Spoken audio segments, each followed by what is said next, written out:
আজ আমি আলোচনা করব বৃষ রাশি ও লগ্নের জাতক জাতিকাদের বছরের শেষ 3 মাস অর্থাৎ অক্টোবর, নভেম্বর ও ডিসেম্বর 2024 কেমন যাবে। নমস্কার বন্ধুরা, আমি দেব অ্যাস্ট্রোলজার সুজিত আমার ইউটিউব চ্যানেলে সবাইকে স্বাগত জানাই। আজ আমি আলোচনা করব বৃষ রাশি বা লগ্নের জাতক জাতিকাদের শেষ 3 মাস কেমন কাটবে। এর পাশাপাশি আলোচনা করব কোন গ্রহ কোথায় অবস্থান এবং কত তারিখে পরিবর্তন করবে। সেই সাথে শুভ ফল পাওয়ার জন্য আপনারা কি মহা উপায় পালন করবেন।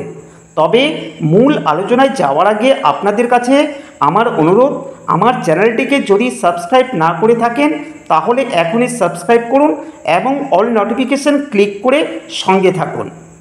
আলোচনাটি শোনার আগে ভিডিওটিতে একটি লাইক ও শেয়ার করে দেবেন। যখনই আমি নতুন কোনো ভিডিও আপলোড করব সবার প্রথমে আপনি ভিডিওটি দেখতে পাবেন। আর যদি আপনাদের জীবনে ভাগ্যের কোনো সমস্যা থাকে তাহলে দেরি না করে আমার বুকিং নাম্বারে ফোন করে বুকিং করুন এবং 24 ঘন্টার মধ্যে আপনাদের ভাগ্যফল আমার কাছ থেকে জানতে পারবেন। চলুন তাহলে কথা না বাড়িয়ে আলোচনাটি শুরু করা যাক।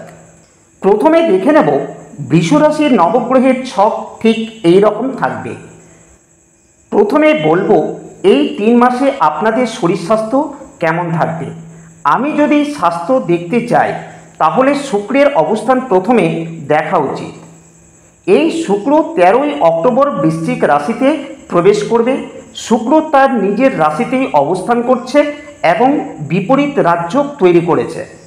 13ই অক্টোবরের আগে শরীর স্বাস্থ্য যথেষ্ট পরিমাণে ভালো থাকবে।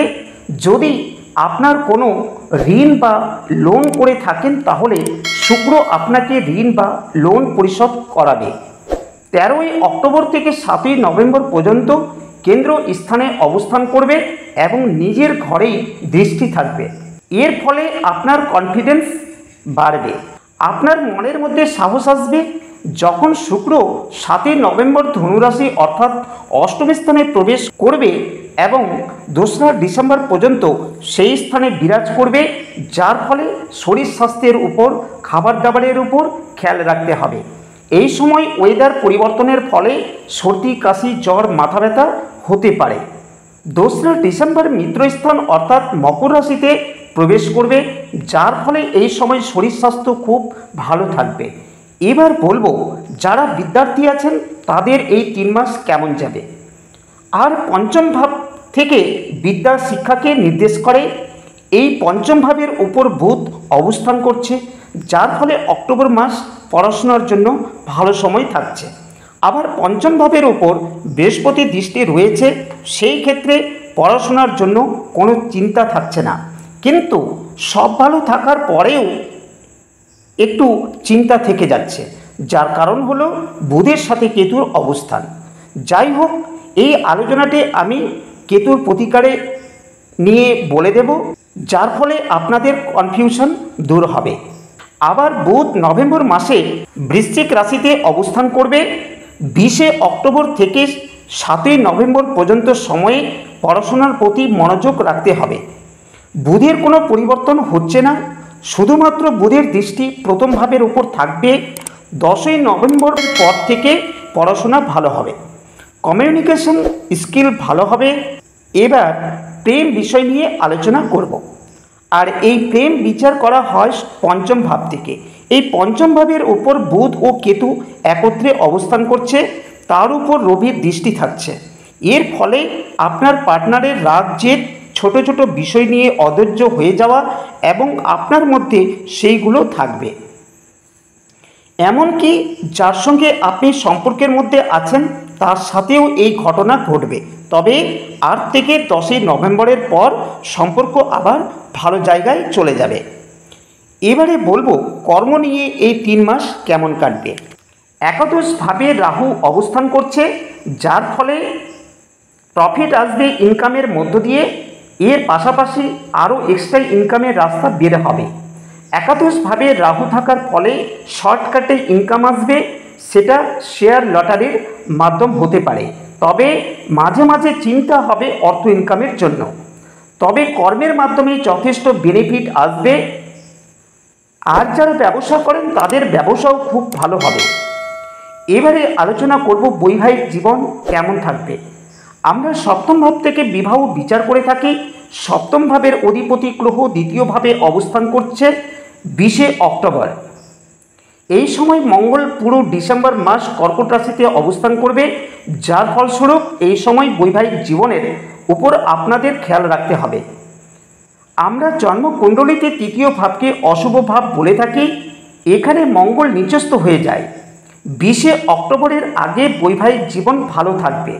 20 তারিখের পর দুজনের সম্পর্কের মধ্যে সমঝোতা বজায় রেখে চলতে হবে, যাতে আপনাদের মধ্যে কোনো রকম তর্ক বিতর্ক না হয়। এবার কেরিয়ার নিয়ে আলোচনা করব। আর এই কেরিয়ার দেখা হয় দশম ভাব থেকে। এই দশম ভাবের উপর শনি অবস্থান করছে। 14ই নভেম্বর শনি মার্গী গতিতে ফিরছে, যার ফলে এই সময় আপনাদের সঠিকভাবে পথ চলার দিশা পাবেন। যারা কেরিয়ার নিয়ে ভুগছেন তাদের এবার সেই চিন্তা দূর হবে, আপনাদের মনোবল বাড়বে। কর্মক্ষেত্রে যদি কোনো সমস্যা থেকে থাকে তাহলে 14ই নভেম্বরের পর সব ঠিকঠাক হয়ে যাবে। 14ই নভেম্বর মঙ্গলের দৃষ্টি কর্মভাবে থাকবে, অর্থাৎ শত্রু রাশিতে থাকার ফলে কর্মের উপর আপনাদের জোরদার রাখতে হবে। এই সময় অনেক ঘোরাঘুরি হবে, অথবা আপনার মধ্যে জেদ ভাব চলে আসবে। রবি যখন বৃশ্চিক রাশিতে প্রবেশ করবে 16ই নভেম্বর থেকে 15ই ডিসেম্বর পর্যন্ত, এই সময়ে আপনারা আপনাদের কথার উপর খেয়াল রাখতে হবে। কর্মক্ষেত্রে তাড়াহুড়ো করে কোনো কিছু বলে ফেলবেন না। এই সময় 14ই নভেম্বরের পর থেকে নতুন চাকরি পাওয়ার যোগ থাকছে।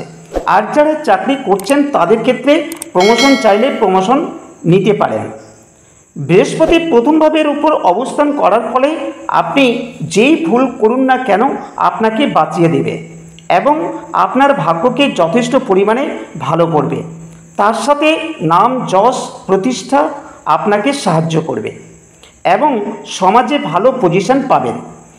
এবারে বলবো যারা ব্যবসা করেন তাদের কেমন কাটবে এই 3 মাসে। এই 3 মাসে আপনাদের ব্যবসা খুব ভালো হবে, কিন্তু ব্যবসার জন্য বারবার ট্রাভেল করতে হবে। আপনার যারা কাস্টমার আছেন তাদের সাবধানে থাকতে হবে, কোনো রকম যাতে তর্ক বিতর্ক না হয় এবং আপনি তাদের সাথে শান্ত ও ভদ্রভাবে কথাবার্তা বলবেন। বৃষরাশির জাতক জাতিকাদের এই 3 মাসের আলোচনা করলাম, সেটা জন্মরাশি বা লগ্নের উপর ভিত্তি করে। আমার আলোচনাটি এখানেই সমাপ্ত করলাম। যদি কেউ এখনও পর্যন্ত চ্যানেলটিকে সাবস্ক্রাইব না করে থাকেন তাহলে সাবস্ক্রাইব করুন এবং ভিডিওটিতে লাইক করতে ভুলবেন না অবশ্যই। যদি কেউ মনে করেন আমার কাছে ভাগ্য বিচার করাবেন তাহলে আমার বুকিং নাম্বারে কল করে বুকিং করুন, তবেই আপনাদের ভাগ্যের যে সমস্যাগুলো আছে সেটা জানতে পারবেন। এবারে আসবো এই 3 মাসে আপনাদের জন্য কি মহা উপায় পালন করবেন। সবার প্রথমে বলবো শুক্রের বীজ মন্ত্র পাঠ করবেন। মন্ত্রটি হলো ওম দ্রাং দ্রিং দ্রং স শুক্রায় নমঃ। যতবার পাঠ করবেন আপনারা পাঠ করতে পারেন। তার সাথে গণেশের মন্ত্র পাঠ করবেন এবং লাড্ডু দিয়ে পুজো করবেন। সেই সাথে সূর্যের প্রণাম মন্ত্র ও মঙ্গলের জন্য প্রণাম মন্ত্র পাঠ করবেন। মঙ্গলের প্রণাম মন্ত্রটি হলো ওম ক্রাং ক্রিং ক্রং স হুমায় নমঃ। আলোচনাটি আজ এই পর্যন্ত রইল। ততক্ষণে ভালো থাকুন, সুস্থ থাকুন। ধন্যবাদ।